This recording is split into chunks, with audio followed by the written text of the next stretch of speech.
moom seen kilifa Njaay moo def accompagnement bi ci studio waaw booba mu ngi soog a toxu si foofa ci ñun waaw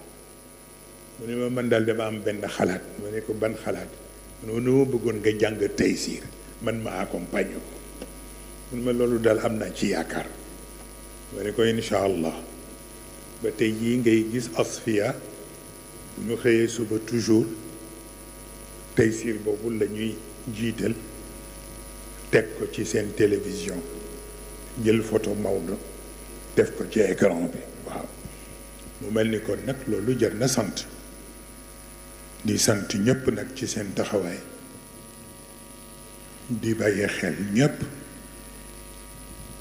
di gërëm ñëpp personne ressources yi ñu tudd te jàppale groupe bi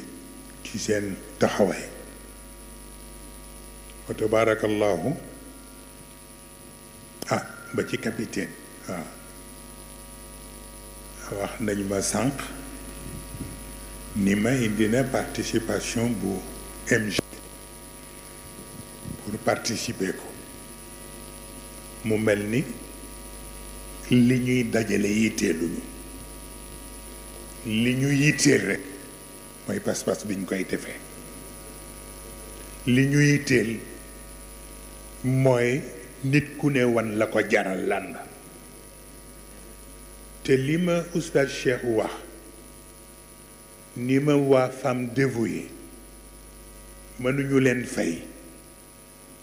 ndax li demoon ba raar ci daayira bi fexe nañu ba dekkal ko te mooy nit ñëpp amaat nañu pas-pas ñëpp mobiliser waat nañu ñëpp takkuwaat nañu mun ma yàlla ak seen taxawaay bi ci anniversaire bi ci la leen ko yàlla defale waaw ma defe ni kon nag ñu continuer ko noonu bu ñu jógee fii danañu def yeneeni rencontre waaw waxtaan naa ci ak capitaine dafa toll woon sax ni waajoon nañu pour man ma waroon dem Casamance ànd ak moom mii boobu moom mii laa waxoon ni ko nañ ma réserver hélicoptère pour ma dem Casamance waaye bi ñu xoolee ak situation bi bañ ñu interpréter ko ndax defe ne leneen nañu yóbbu Casamance moo tax ma mujjee ñaan Cheikh Mbeng bi mu ànd ak Serigne Ndiaye bu Thiès ànd ak Alpha Diop ànd ak doyen Ibou Gaye ñoom ñu dem par la route dem taxawal ma ca Casamance ca ñoom Moussa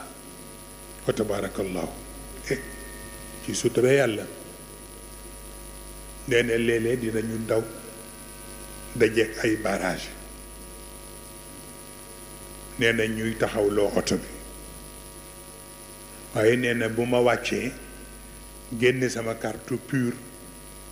ni leen ñun waa pure lañu ñu ne pure moom ci ñun la ñu bokk kon nañ leen bàyyi ñu jàll waaw